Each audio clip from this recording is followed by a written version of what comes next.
Allison, and I think I know everybody here, but Yeah. if this is our first time meeting, I work with Kudos, and I help curate experiences just like this one. And they're open to anybody and everybody, and the intention is to continue Kudos's critical mission to connect you with the passions of the folks around you, just like Irina, to spark understanding and celebrate neurodiversity. Today, she comes from the world of film and costuming. She has many talents, but as we were kind of talking about already, she's going to show us a little bit about how she brings the world of film to life, or she's part of it with her thread and needle. In worlds like a series of unfortunate events, The X-Files, and 100 is where you might have seen some of her handiwork. So, hi everybody. My name is Irina. I work in costumes in film industry, and I'm super thrilled to do this session today because I'm gonna share with you my passion, my true love, and something that I would never think about ending up at. And the Mm. film industry is something that we are usually touching. We are watching movies almost daily, but we don't really imagine how many things is behind the scene. Um, uh, there is so many people, positions, and unbelievable set of skills that pull in the movie together. And usually, I realize that people don't really know what are positions behind this. When I'm being asked, who are you working at? Are you an actress? And I'm like, no, there is not only actresses and directors.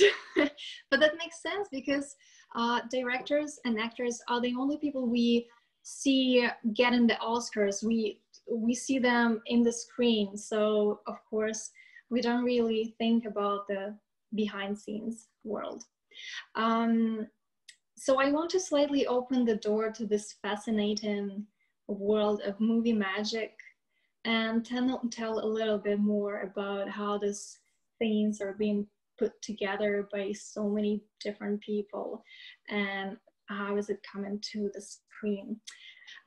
Movie is a beautiful game of a director who is given the illusion of a real world to us, and they make us believe in this reality, made up reality, and us on the other side who are given this permission to be lied to. So it's a little bit of manipulation, but we all know the rules of this game, and it's a game. It's two sides game. It's never only the director and the actors who are giving us the image. It's also us taking it in and giving the reaction back. A second we see the character on the screen, we instantly make a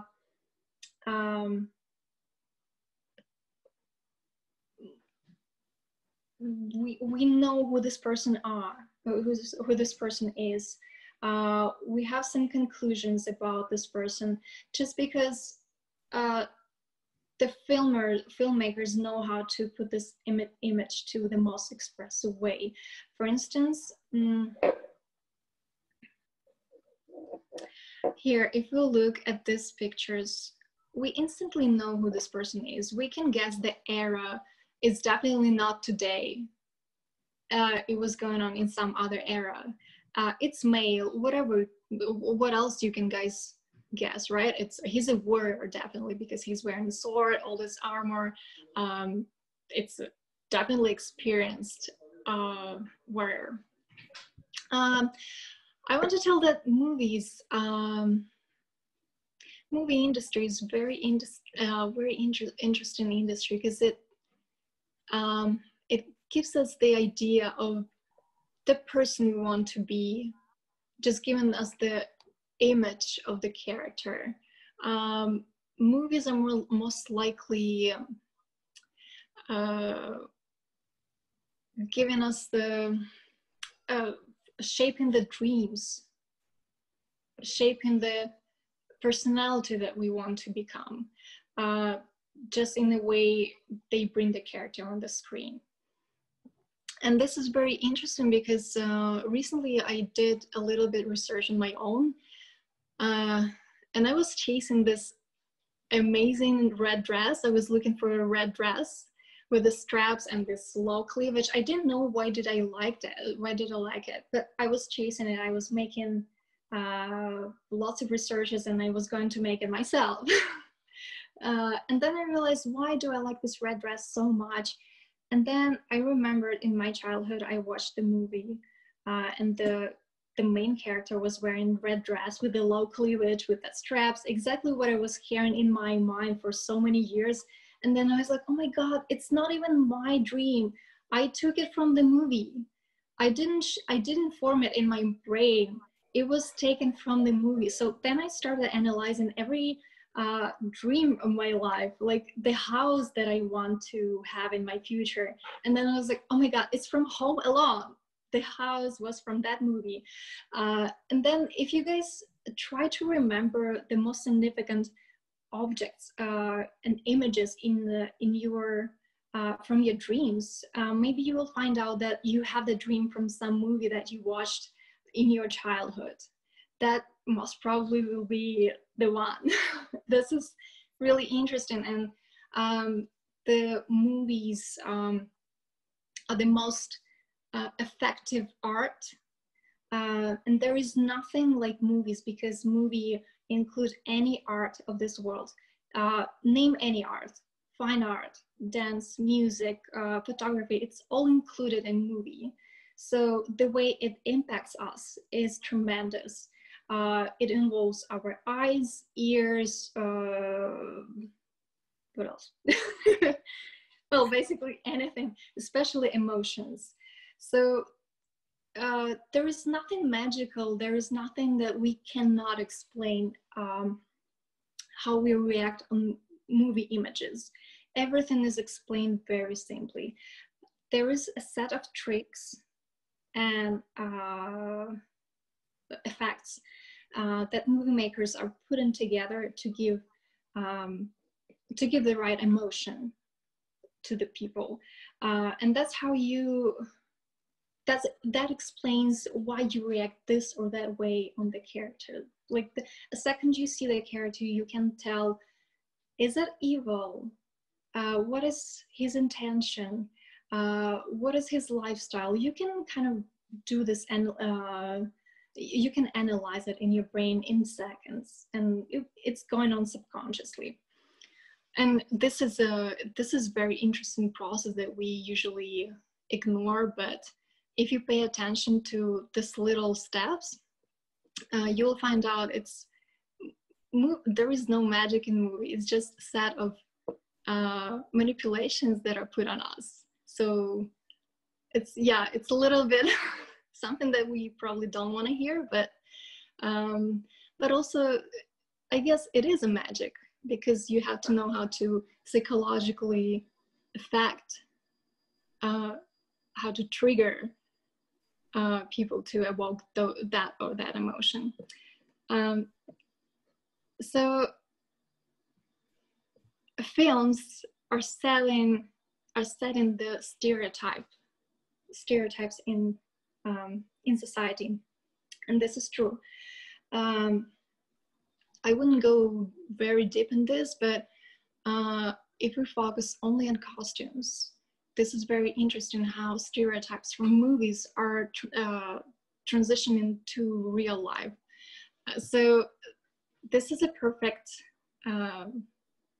example of emotion.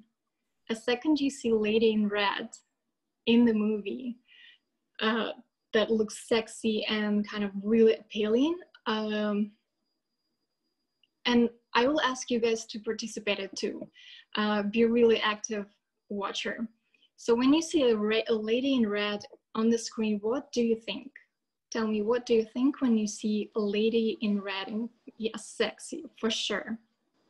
Beautiful, for sure. Lady in red? Yeah, Lady in Red. Lady in red. So of course they pick pretty actress, and yeah, unfortunately they still do it. The sexier actress is, the more successful she is. But thank God the world is changing, and the standards are changing towards more uh, flexible standards too. Yeah, Lady in Red is usually bringing, yeah, red calls attention. That's true. Yeah, it's a bright light, like here in the Matrix that we all know. The background people are all wearing black, and only the spotlight on the red dress. So they usually bring the message of, first, yes, sexiness, second, danger, right? Because color and texture in movies especially are appealing um, to our physical, very deep physical feeling. Red associates with blood usually. So accordingly to that, we can subconsciously somehow feel a little bit of danger. Here's one perfect example of stereotypes. Like 50 years ago, we didn't even know that the next day after a romantic night, women would wear a men's shirt on top. Like, who does that in real life? Nobody does it. It's really uncomfortable. But because of somebody made it popular in some movie, somebody showed that this is kind of sexy too, right? This is kind of really fragile when a woman is wearing men's shirt on the screen. It explains us that she stayed in his place for a night, and the next morning she's wearing his shirt. And somehow this thread started from one movie and then transferred to the next and next and next movie, and then it became a huge stereotype, a huge trend, and then it translated to real life. So now we wear men's shirt just because we know this is cool. Talking about textures in movies is a really hot topic, because whatever you see on the screen, you kind of put it in real life. And if you see a man in white sweater in real life, what would you want to do? Of course, touch it. Of course, hug this man. You want to, show all this tenderness. You want to be gentle with this man. Yeah, exactly. It looks cozy. It reminds us home. We really want to embrace this guy, right? Because it looks safe. It gives us a feeling of safety. And this is a little bit of trick in movies too. I honestly tell you, I didn't watch any of these movies, but I believe they are all good guys in disguise. So the reason they are wearing this white, soft, cozy texture on top of the hard body and hard character. I'm not sure about this guy. It's also a way to trick us. It's also a way to evoke that emotion. And it's happening in seconds in our brains. We don't track it. Success of a costume is created by silhouette of the costume. So if somebody tells you, okay, let's tell a movie Titanic. What first image that you see after the ship? You will imagine Rose, the main character Rose, and she'll be probably wearing that red dress that she was appearing in her first meeting with Jack, because that scene was so powerful that it gave us that memory, and we will keep this memory for years and years. And a second that somebody tells us Titanic movie, we'll imagine Rose in that dress. So that's what makes costume successful: silhouette. Talking about this game, the silhouette is just black shape that I'm wondering if you guys will recognize it. Tell me, guys, who is this? We have a guess from Haley. Maybe it's Kill Bill. Okay, what else? Yes, pirates. It's Pirates of the Caribbean. Good job. This one.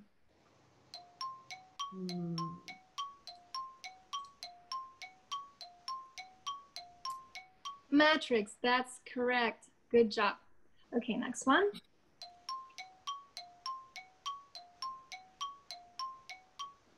Yes, exactly. This is Marilyn Monroe in her most significant white dress. Again, if we say Marilyn Monroe, this is probably the first picture that we will see her standing in that pose and holding her white dress. And this is fascinating how the costume can become that image forever. You can stalk. Okay, this one. I'm really curious about this one. Yes, it's Audrey Hepburn. Okay, this one. I'm sure somebody will guess who's that. I saw John Wick in the chat. Close. Same actor. Yes, it's Indiana Jones. Good job, guys. Yay. And well, this will be easy. It looks like it's more like the measurements, like of the shape of the gown. Yes. And the shape of what's on the top of the head. On the of the horns, right? Yeah. Yes, you're right. And this is pretty memorable costume. It's Maleficent. And this one looks like an evil character. Good job, by the way. You guessed really nice. Even if you don't know the character, you will always know that horns are not saying anything good to you. Willy Wonka, yes. Charlie Chocolate Factory, yes. Happens every time people become blueberries. Yeah. Good job, guys. So the costumes is a powerful tool that you can use to tell the story about the character. Like if you see a Johnny Depp's character, you can totally say, what's his lifestyle? Of course, this shirt is not new. It's been through a lot. Like his whole look is telling you his background story, what he's doing for his life, what's his plan for tonight. So anytime you see a character on the screen, it's telling you a lot. You can just put a movie on stop and just try to recognize that elements that are telling you some really important features about the character's life. Some costumes become so recognizable and so important in not only films but also in fashion. It can create fashion trends and become really impactful. So, for example, the slippers of my goodness, I forgot the name. Wizard of Oz. It's probably the most significant item of costuming ever made. Seriously, I don't know. Like if you would say the most popular shoes, that will be these ones. And Charlie Chaplin's shoes that you probably, if you think about Charlie Chaplin, you will imagine him in this bulky shoes. Costumes are usually for complex characters, the costumes are really complicated too and elaborated. This is the costume of Adam's family, the mom. This is Edward Scissorhand, and it's been put a lot of efforts to make them. Yeah, so if you would say Audrey Hepburn, you will probably imagine her in this dress. And you were mentioning that how much time goes into making an elaborate costume like the Edward Scissorhands. Janie was just wondering about how long would a costume like that take in your kind of estimation? So the thing is, it's not only one costume, right? And it's not only one department. This costume, I'm pretty sure there was working costume department and also props, because the scissor hands is not costumes. It's coming from props. So this is the moment when the costume stop being just costume.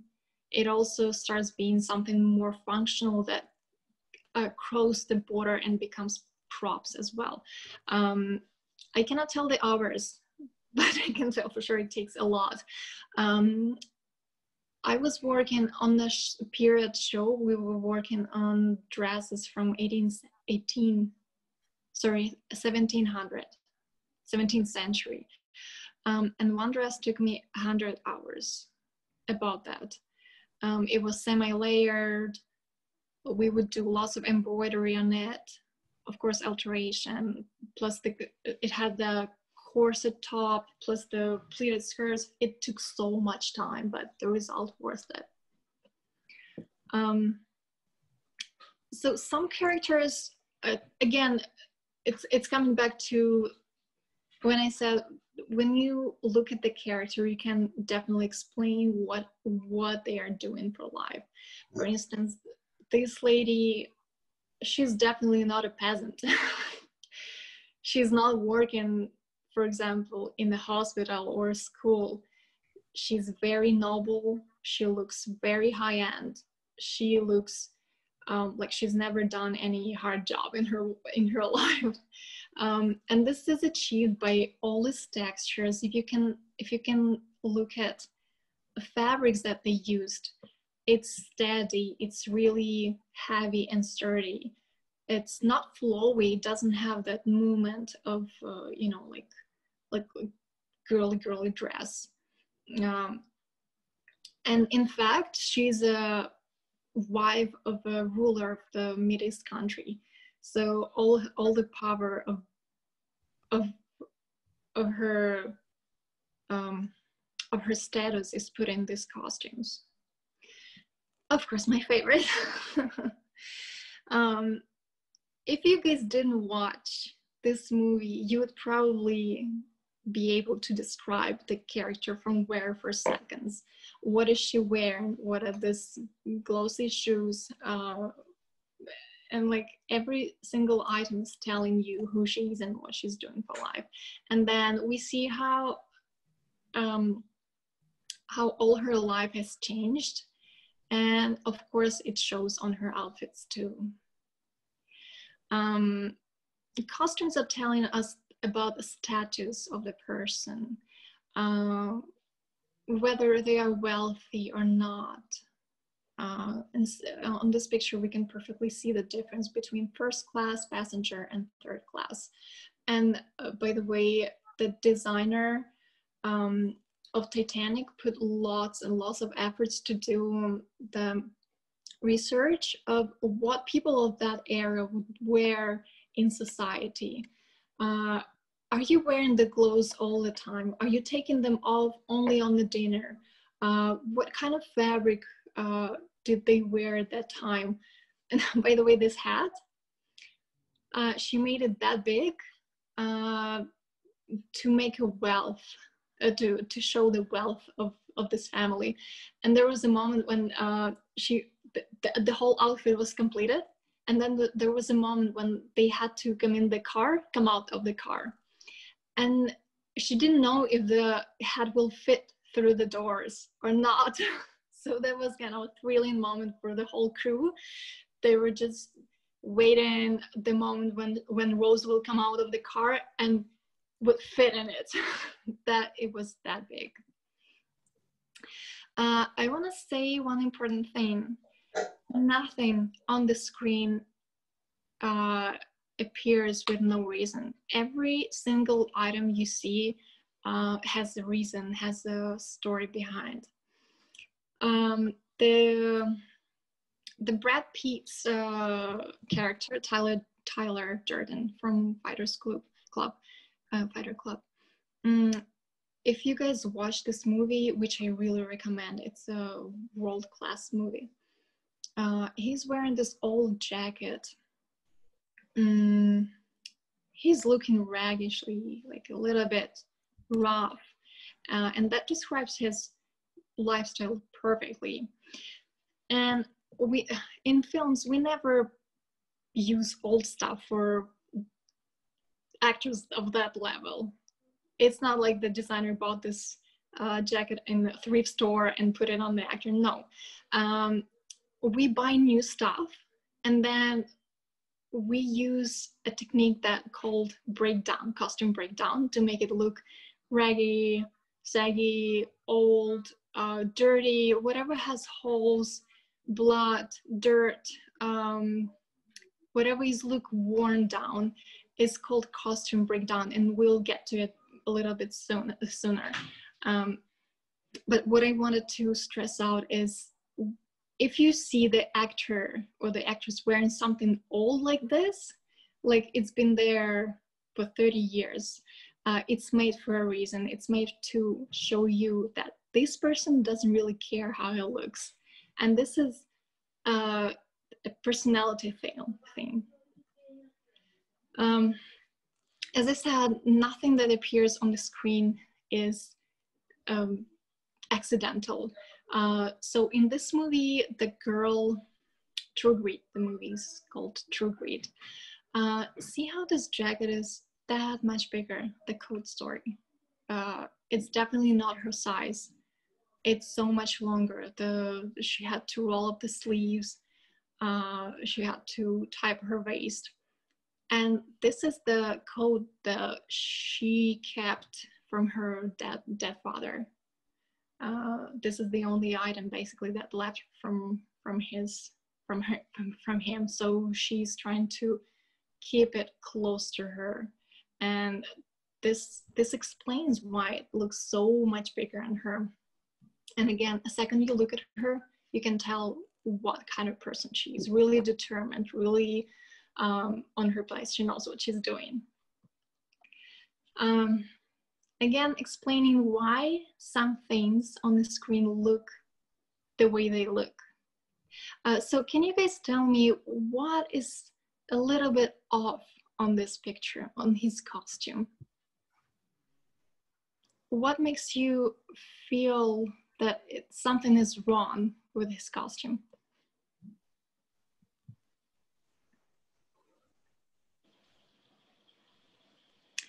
The lacing, okay. The spot is right. What's wrong with the lacing?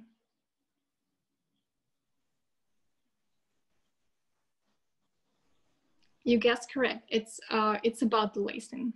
There is no neck. There is actually a neck.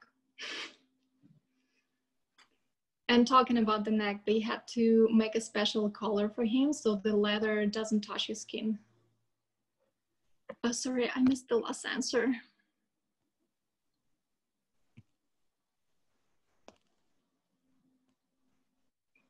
Looks like you can get out of it. Perfect. Perfect, guys. Exactly. It looks too snug on him. It looks too small on him. It's not accidental. The designer specifically made it a few sizes smaller. Yes, too small. It's smaller than his real size. And even if you don't know the character, you look at this picture and you can tell that this person is wearing too small jacket, too small vest, because internally, inside of his soul, he's not ready to grow up, because he's lost his father, and now he has to rule. He has to lead his family. He has to take over all the responsibilities, and he's not ready for that. He fights against his new, the new reality. And this tight lacing is perfectly showing us that inside he's still a kid. He's still 5 years back, but he needs to move on. And I think this is fascinating how the designer went so deep to show us very, very thin things. this is a amazing work of breakdown artists. So as I said, you guys, everything that looked raggy with the holes stitched back, patched, is made for a reason, and it was made from new clothes. It looks old, but in fact, they probably bought this pants for, I don't know, 500, and they just shredded them to to threads. This is the 100. It's not the season that I worked on. I believe this is season 3 or 4. If you guys watched it, please help me out to guess the season. But it's not about the season. It's about that I wanted to show you how perfectly the costume here is telling where these guys are at. Definitely they are not living in Hollywood and not eating pizza every day. They are survivors, and they've been collecting their clothes from scratch, from scrap, from garbage, and you can totally see it here. All these details are being, like, it's being collected from scraps. But in fact, lots of people have been working on these costumes. Same here. First we had this perfectly new clothes, and then breakdown artists would just shred them to rags. The one important thing, and you guys I want you guys to remember, if you've seen this in any movies, there is an interesting fact. Designers like to put dresses in this kind of fabric, really lightweight fabrics, really airy looks, on female characters who fall in love. And this is so fascinating. Okay, these women are from Dracula. They've been in love with their victim for sure. This image perfectly shows what I mean. Daenerys, sorry guys, I forgot that. I'm really bad with names. Game of Thrones character as well. Padme from Star Wars, Rose from Titanic, all of them here are on the stage of falling in love. And this is so cool to notice all these little changes, how they become that fragile and girly girls when they fall in love and start wearing all this silks and chiffon and all this embroidery. I noticed that from just my observant experience, that designers start putting them in looks that resemble to nature: flowers, butterflies, birds. So it kind of gives us the image of lightweight emotion. Here is the perfect example of how texture explains the inner state of the person. You probably guys have seen, I was trying to put together most popular movies that you probably watched 90%. I watched this movie like 5 times. Miranda, she's the chief editor of fashion magazine. She's rough. She knows where she goes and never sleeps and keeps this wheel rolling every day. She's a big boss, and that's how we see her in most of the scenes. And then suddenly we see her in state when she was crying because she was divorcing her husband. And that's where the other characters saw her, so fragile, so sensitive, so unprotected. And we can see the difference between textures. When she's at work, being big boss lady, she's wearing all this Heavy textures, there is no flow on it. It's flawless. It's just like a metal structure in her. And then when she's crying, we can see this soft sweater. I believe it was a robe. In this indistinct color. It's kind of gray. It's not telling us that she's a boss anymore. She's very fragile here. She needs protection, and that's how the texture can explain us what's going on with the character right now. I hate her. She's one of the most evil characters I've ever seen. Sometimes films are tricking us.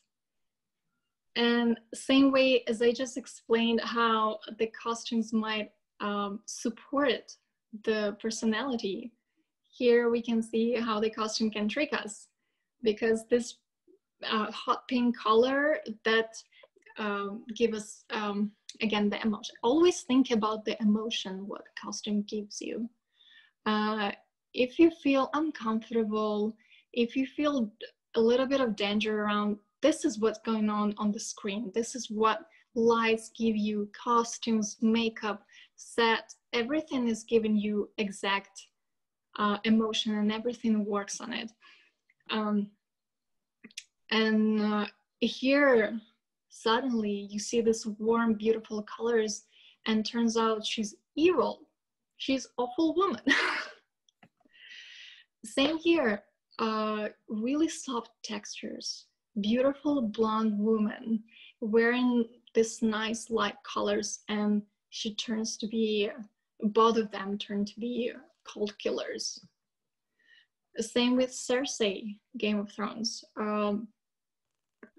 This is phenomenal how the designer was putting on her this feminine dresses made of silks and taffeta and tapestry, and then she's awful person.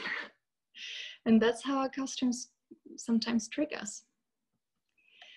How the costumes are being made, that's very interesting part. First of all, you read the script, and then you start writing down whatever the director, producer, scriptwriter gave you in the script about the character, all the details, like how they look like, what they live, where they live, what do they do for a living, what time they wake up, what kind of coffee they like, do they run, do they work out, do they have a partner. You write down all these details so you can create this complete picture of their lives in your head. And this is the mood boards from Mad Men. If you guys watched this show, I really recommend it. It's a really good one. These are mood boards from production. Then when we have this complete picture about the character, the designers start doing research. If it's a period show, like Game of Thrones, or let's say something more real.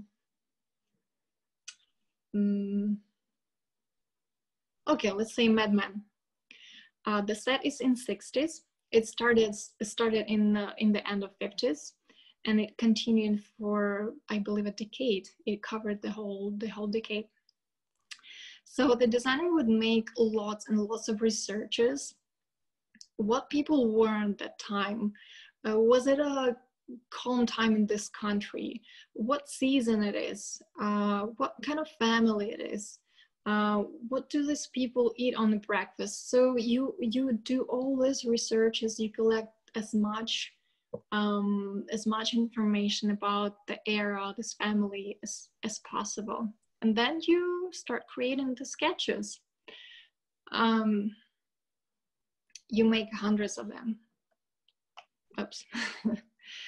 And then when you have enough sketches, then you show it to all the department's heads, and then everybody's thinking, does it support the general idea of the movie? Does it speak the same language as props, as set, as art department? Does it resemble with any other item, any other component of the movie? And then after all those interrogations, all the all the chats and night calls, they will come to a conclusion. Yes, this sketch works. We want the character to look like this. We want these colors. And you know what? This is very interesting because it's not only designer who will decide how the character will look. Because, for instance, this Rose's dress, there was a reason why it's beaded, why it's this color, because it's late evening. It's a big ship. So there is a certain lighting setup for that scene.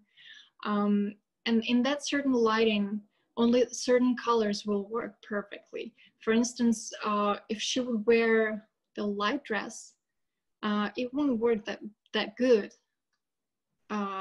as the burgundy dress. So that's where all the department's heads are deciding if this color is good for the scene. If it's not, is this texture too heavy? Would it stand out from all the background stuff? Oh, by the way, background people, whenever we see all the hundreds of people walking, wandering around on the background, are all actors. They are all being paid for being there. And this is a real job. And for example, for Titanic, you guys remember there was thousands of people. I'm not sure if all of them were real, but the designer had to dress all of them in corsets. Every single person on set, and this is hundreds and thousands of people, had to wear corset just to support that reality of that time. This is a really fun sketch of Dracula. The designer wasn't the costume designer at all. She got there very accidentally, and she did a great job. Another example of what it looked like on the sketch, and then what it became in the movie. This is my sketches from the short movie, yeah, Sound of Music. I was participating in a short movie the last year, and that's what I was talking about, the sketches. You make like a bunch of sketches first from the idea that you got from the producer, director. They give you the directions, and then from that directions you complete the character's look. And then this was the approved look, and then I started working on the actual garment. And in sci-fi movies, it's we don't want to see what we've seen in some other movie, right? We want to create something new, something cool. Oh, sorry. Oh my God, it was a low battery. Sorry, guys.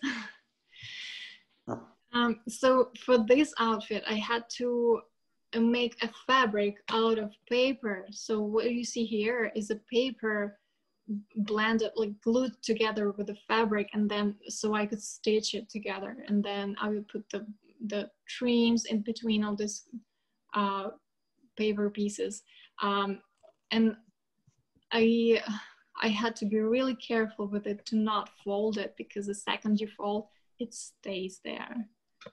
It was really, really intricate costume.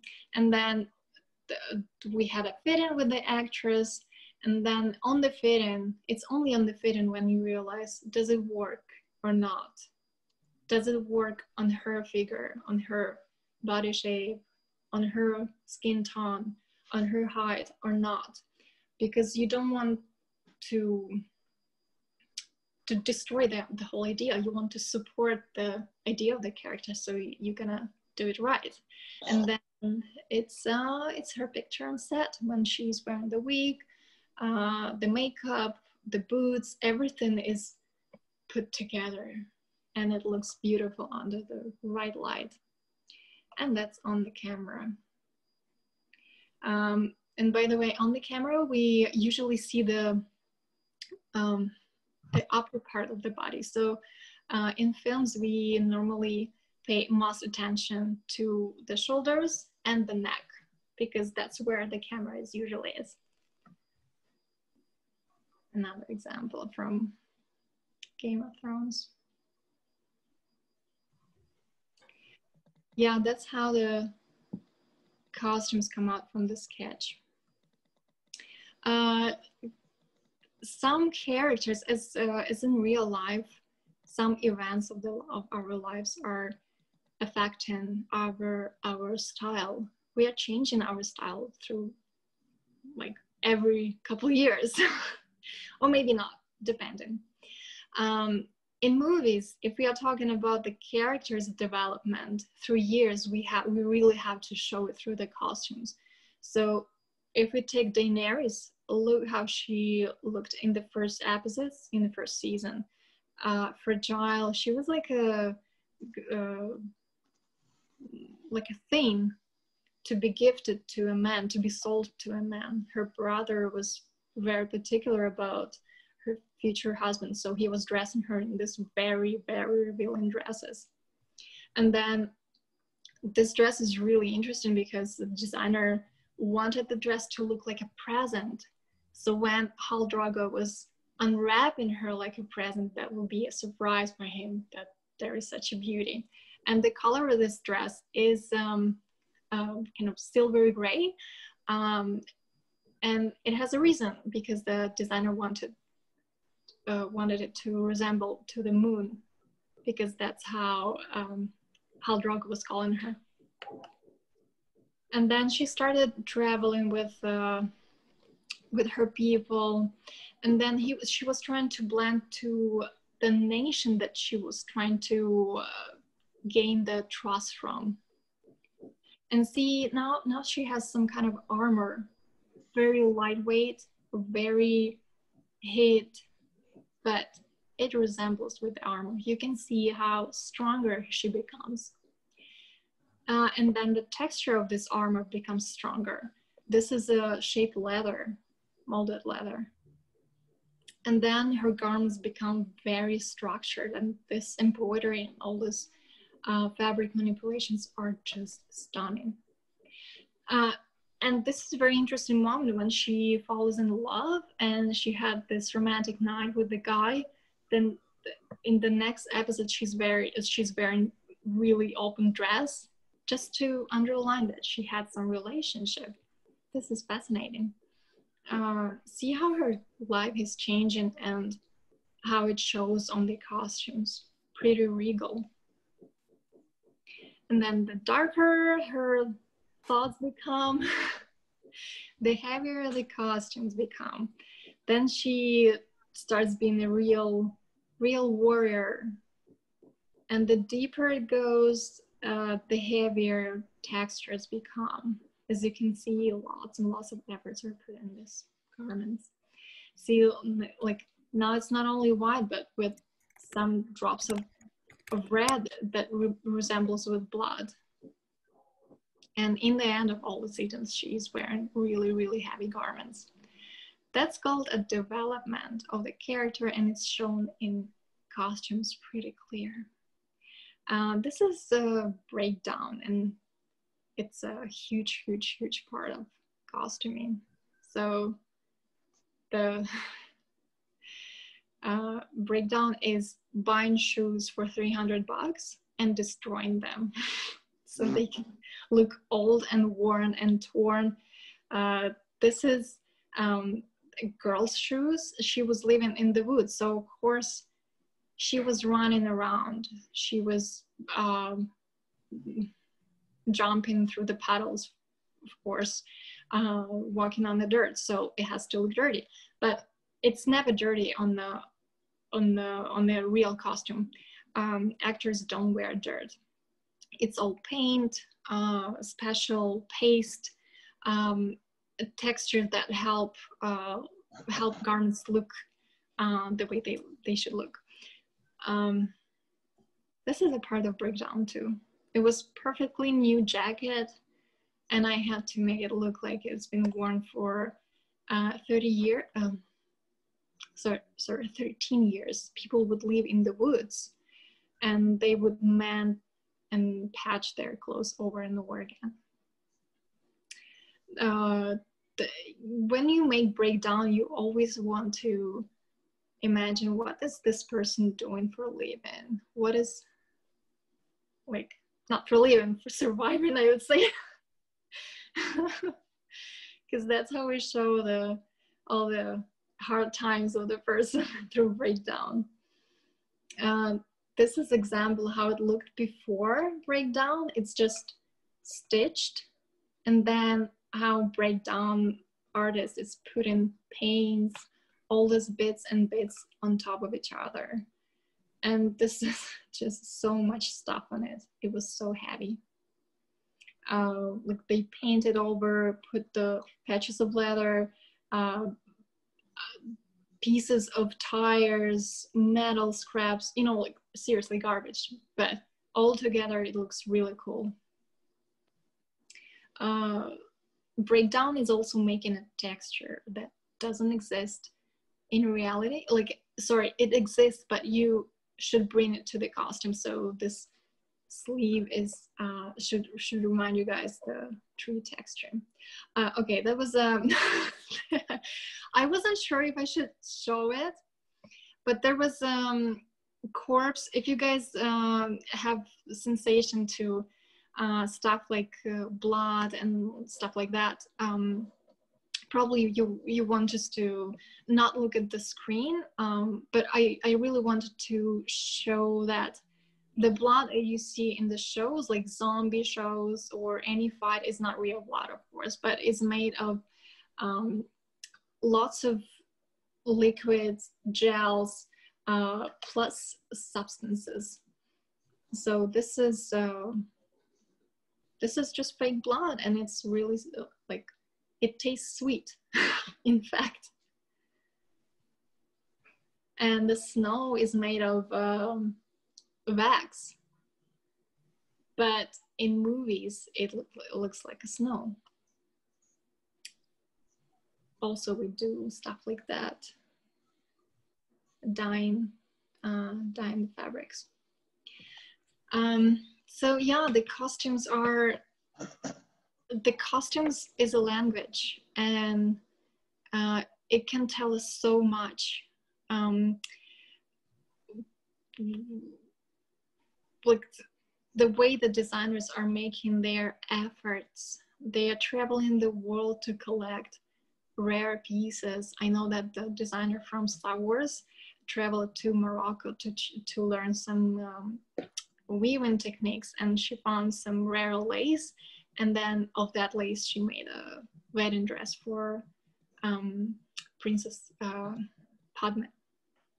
Thank you so much. I know. Thank you, Irina. There was so much that we covered, and I see some hands go up for some comments and questions. Maybe